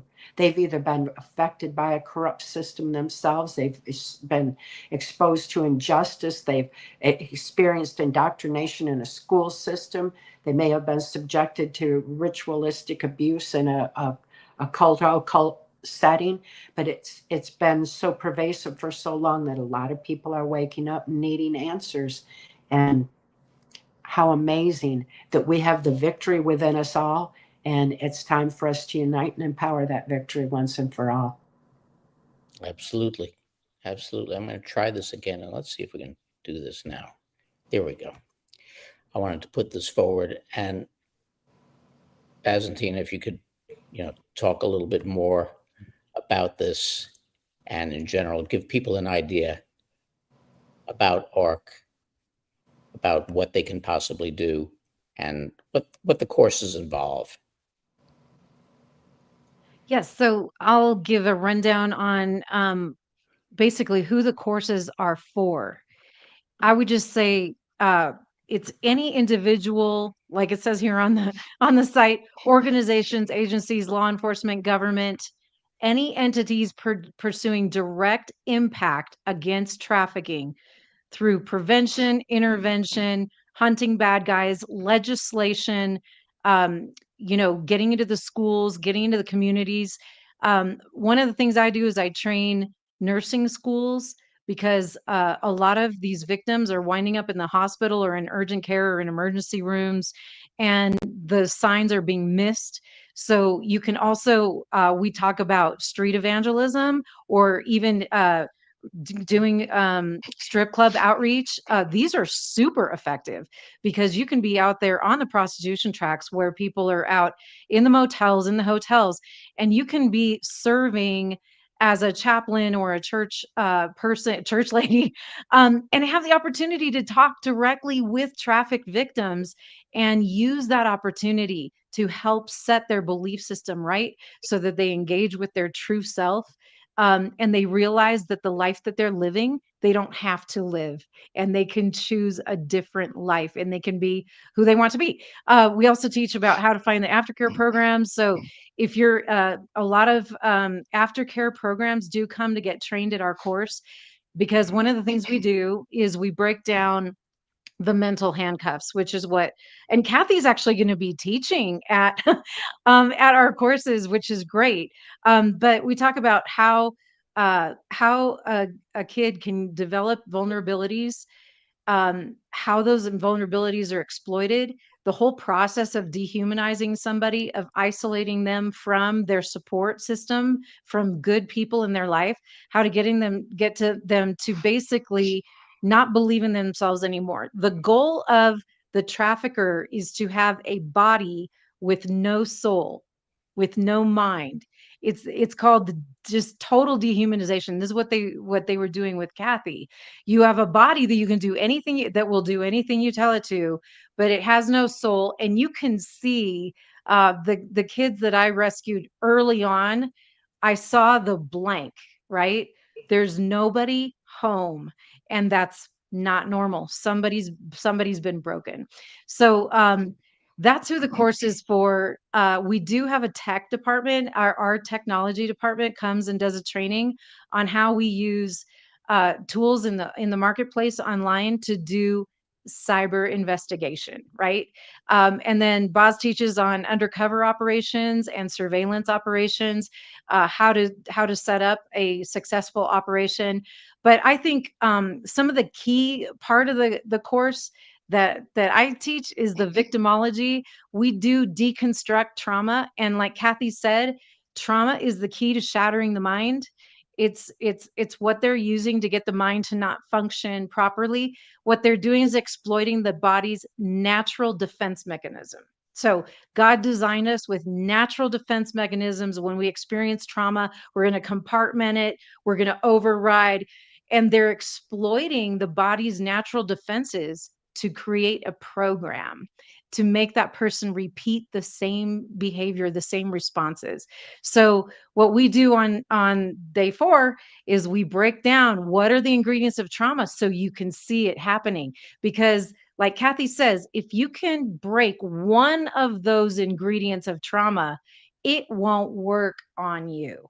And so we teach that. I think that's like it's such a cool thing to know, how to make sure you don't get exploited and nobody takes control of you, because you identify the tactic when it's coming at you. And that's why getting into school is so important for this. Boz, do you want to talk about the operations and the day 6? We talk about how to train people in how to run a rescue operation, and we actually test them on how their skills are. Yeah, a lot of it because we sign NDAs, because we teach tradecraft. We don't want the bad guys to know what we do. So we won't be able to talk about that. But basically, at the end of on Saturdays, there's accumulation of everything they've learned. And we give them a scenario and say, here, go save this kid. And we'll, if it's a class of 70 people, we'll break them up, 9 to a table, whatever it may be, something like that.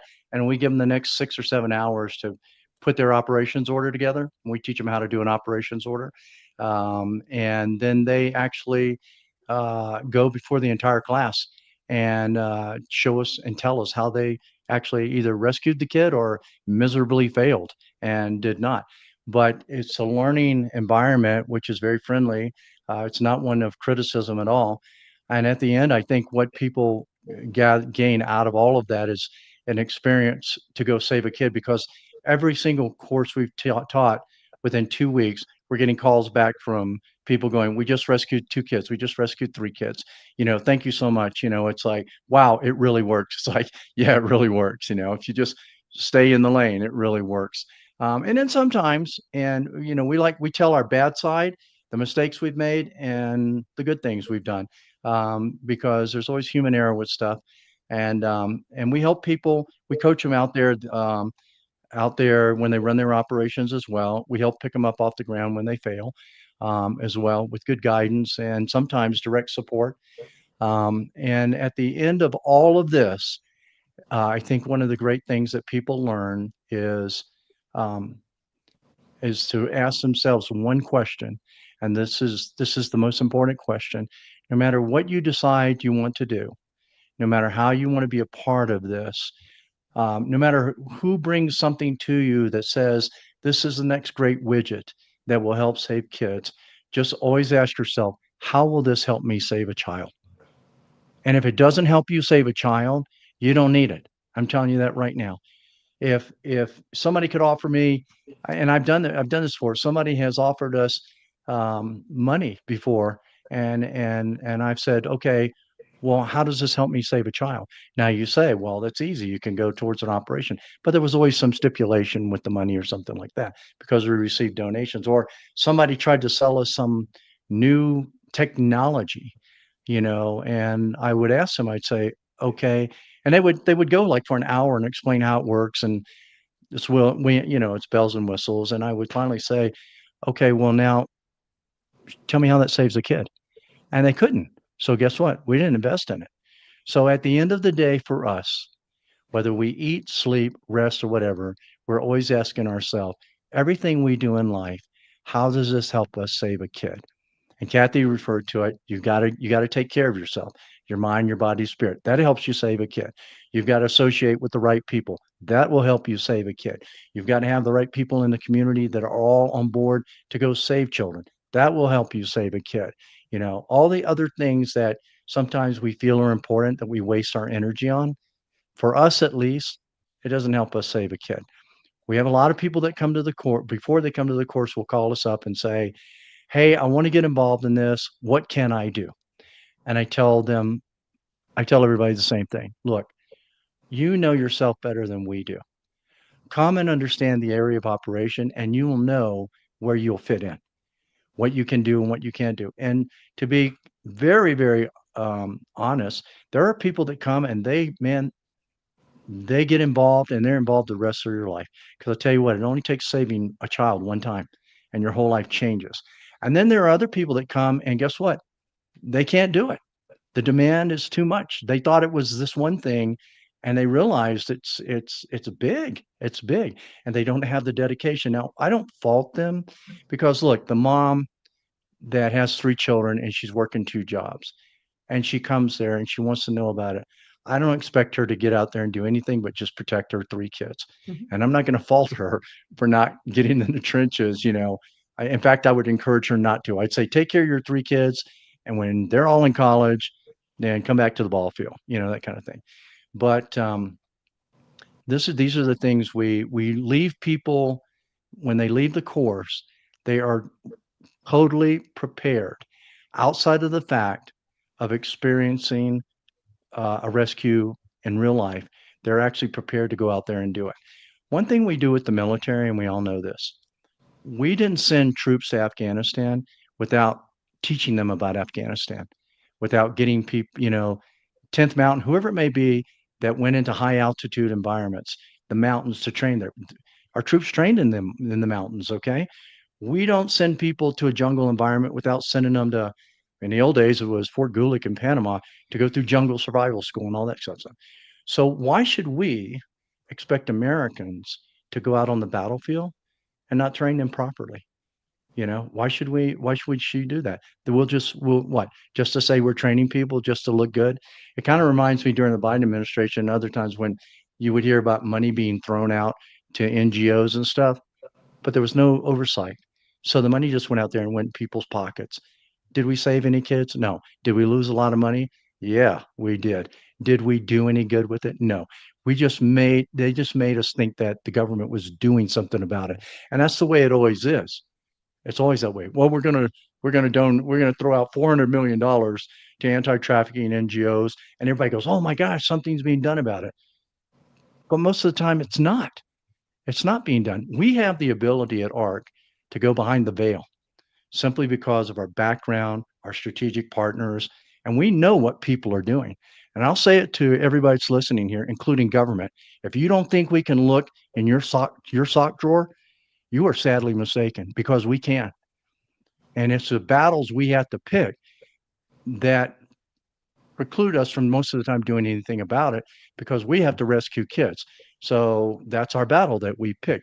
But let me tell you what, there are probably close to 65% of the NGOs out there that take government money that say they're doing things and they're not. They'll say, we got 40 beds when they have 4 beds. We've got people saying, we rescued 4,000 children this year. You know what? I've been doing this 34 years. Sometimes it takes us a whole month and a half to go locate one kid, get him from the perpetrator, and get him back. I have yet to walk into a warehouse and discover 50 kids. I'd like to, but yet. So when somebody tells me that their organization is made up of 25 people and they rescued 4,000 kids, I ask this question: where did you put them after you rescued them? Okay, where are they? Can you show me that? Could you show me the operations order? Could you show me that? Can you? Is there anybody that can speak to this? But what they do is they make these big claims. They tug on the hearts of a lot of Americans. They get, you know, these huge board of directors that have, you know, they carry a card someplace and they make money off of the American people. Do your homework, vet people, vet organizations. I'm going to tell you right now, we only literally work with about 7 child rescue NGOs in the United States because they do what they say they do. And we vetted them over the course of the last 15 or 20 years. When it comes to aftercare, our go-to person is Christy Wells with the Safe House Project because she actually runs oversight on aftercare facilities, which was not being done in the United States, so that we know that when we rescue a kid, that kid's going to go to the right place. It's not going to CPS, I'll tell you that right now. That's got to be cleaned up. CPS is autonomous. They don't answer to anybody. And there's trafficking out of CPS, and we have investigations and files over the years that we know that's the case. So that's got to be cleaned up. And that's one of the things I think if Mary had been on here, she would have been talking about that, how we're trying to build out good, strong, faith-based aftercare places with good oversight that isn't making the mistakes that CPS did after all these years, so that we know our children are going to be safe that get taken there. That's really important. So these are also things, Mark, that we teach at the course as well. Well, you know, these are some of the really, really, really important aspects of it. And you just brought up one extremely important aspect in regard to where do these kids go? Now, this is where I started back in the beginning. You've literally brought it full circle. When we first started this topic, the uplifting side of it, where we spoke about building a children's ranch for these rescued children and rehabilitating them and giving them a safe haven. This is part of the reason that we're doing this tonight, because even though it still takes time to get the land, to procure the land, to prep the land, to put the structure up, and to get the right people in, the key is we have to get the right people in. Because originally, I thought that what they were planning on doing with ARC was kind of putting the cart before the horse.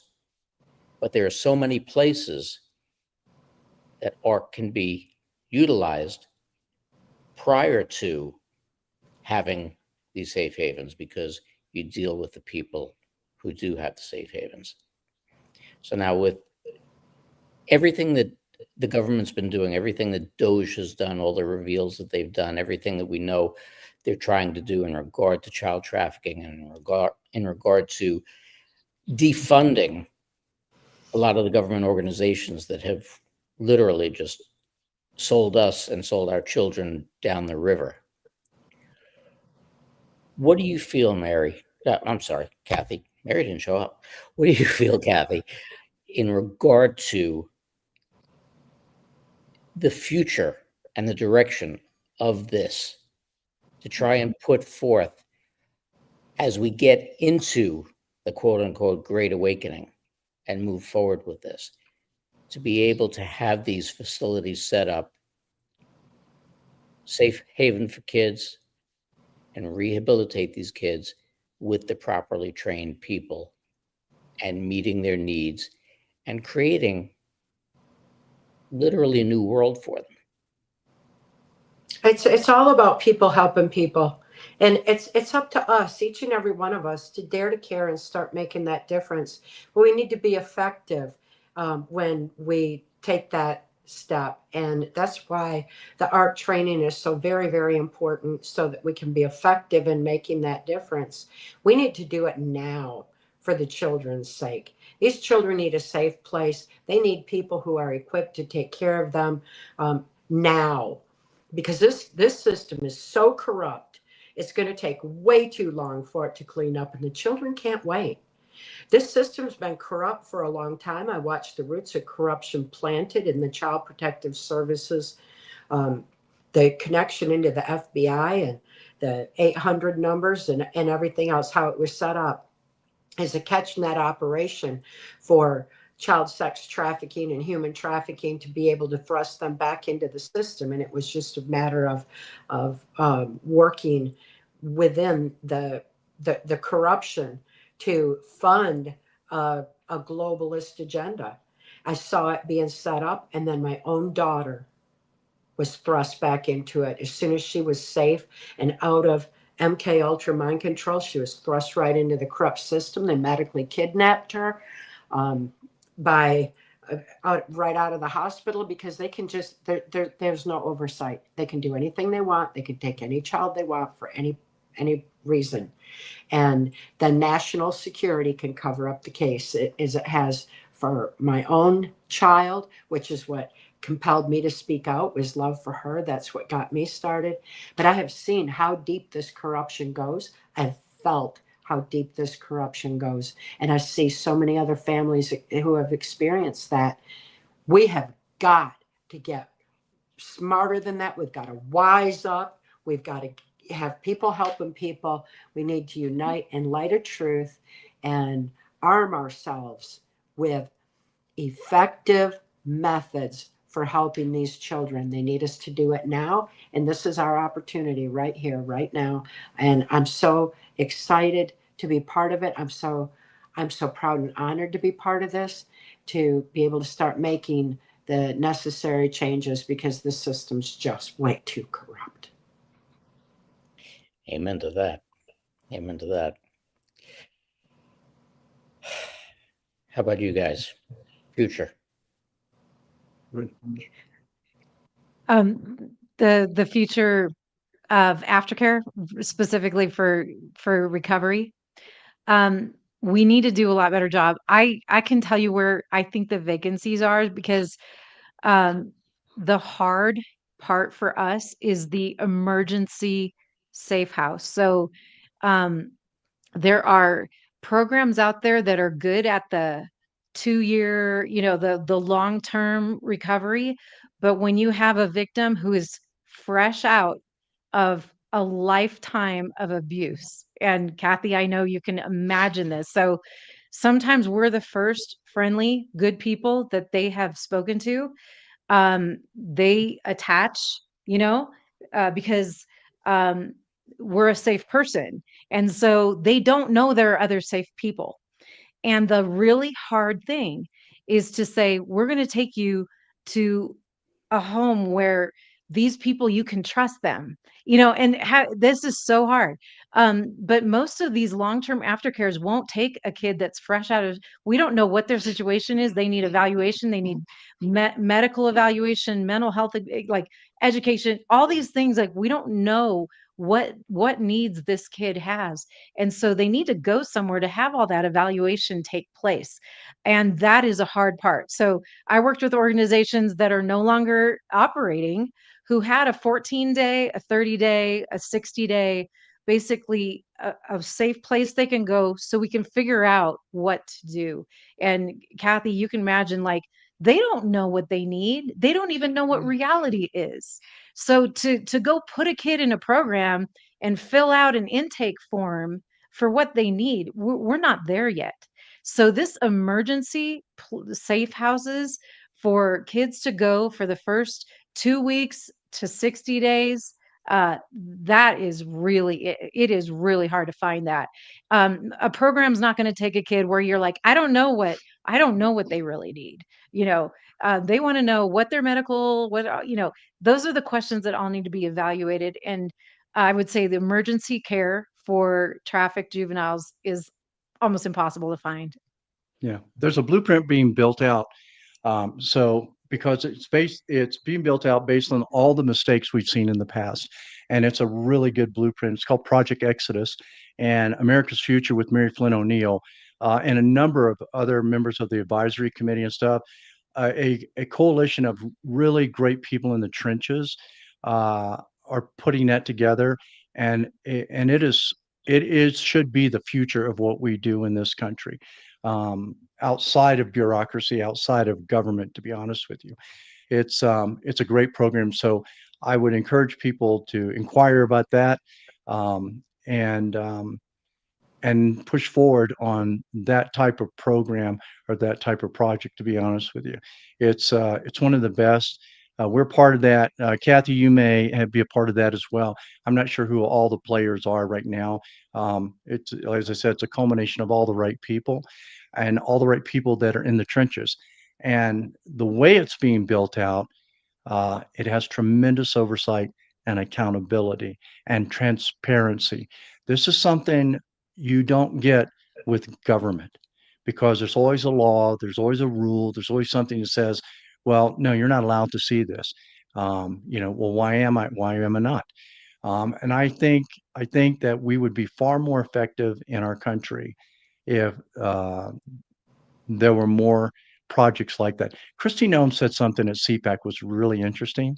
And I don't know her personally. I just know she helped us relocate somebody into her state that was under the threat of death, and she did a brilliant job with it and gave that traffic victim refuge and witness protection status and everything. But she said, if every church in America would just take one child, we wouldn't have this problem at all. We wouldn't be looking for aftercare. But then again, those churches would have to be trained up as well. But I thought about that and I was like, wow, you know what? She's very solution oriented, and that's a pretty good solution. Now, will we ever get there? I don't know. But right now, in the meantime, like you're talking about, Mark, the Children's Ranch, I think Piece of Heaven out in Yuba City is working on something like that. I just sent Mary to Boulder Creek up in another state to look at they've already had an existing boys camp there. That's a facility that could just be turned over. It meets all the requirements of housing trafficked children. So there are a lot of places. There are a lot of, and those people, by the way, up there stepped up to the plate. They said, God wants us to do something with this. So we want to use it for this.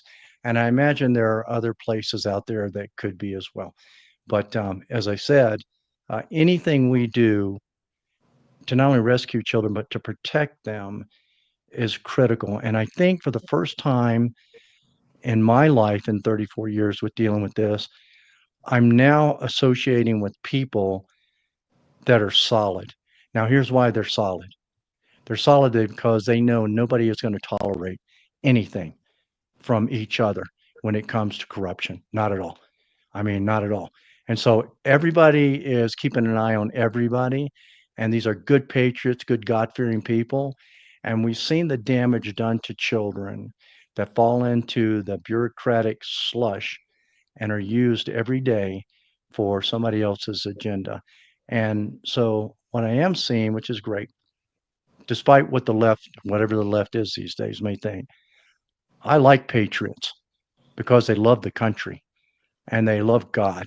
I'm talking about solid patriots, and good solid patriots keep an eye on other patriots, and they're willing to defend the country and everything that's in the country. So I think that could very well be a good future for this issue in our country, things like that. Excellent. Excellent words, excellent advice. Now, I just want to address at the end here, for those of you who've been watching Respect all along and faithfully doing so, you all know that I don't advertise anything. I don't even ask you guys to hit the thumbs up button during the shows. Mods may put it up every so often. I really don't ask for anything. I do this to try and bring information and help the people through this. That's why I'm doing this. And I'm asking you, when you say, what can we do to help? This is what you can do to help. Whatever you've got, whatever you can manage. I know a lot of people are hurting out there. But whatever you can manage to donate to this cause will get people trained and allow them to rescue and rehabilitate these children. And there's nothing more important than that. This is why we're here. This is why I keep doing these shows. This is why it's so important that it stay right here and right here. Because, see, even the dog agrees. We have to save the children. And in order to save the children, you can't just get them and throw them into the hodgepodge of the government as we did before. We have to have safe havens for them, and we have to have trained people to manage them. So let's do what we can. I'm not going to do a Jerry Lewis and sing a song for you, put on a tuxedo, but let's go and dig in. Usually have a lot of people who watch this show during the course of a week. Even if you all put in $1, it trains a lot of people. So I really appreciate Cathy always having you on. Great to have you here. And Baz and Tina, what you people are doing is just tremendous. It's what this country needs, because it does come down to us. The military is doing their job. The new government is doing what they can do to take down the old government and make things better. But we have to do our part. And our part is working together, and our number one priority is saving these children. And I also want to thank all the people who helped tonight, besides the normal cast of characters, where we have our wonderful Claudia, Kat, Kerry, Doug, without whom we wouldn't be here. But especially for tonight, where we had a number of people simulcasting this broadcast strictly so that we could get as many people as possible to contribute.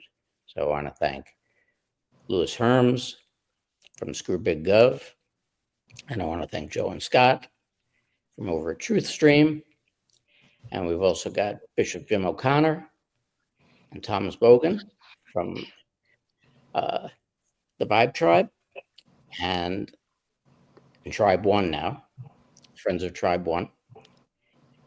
And I know I'm leaving some people out, but I really do appreciate everybody realizing how important this topic is and how important it is for us to move forward and help to get people trained and help to get these kids rescued.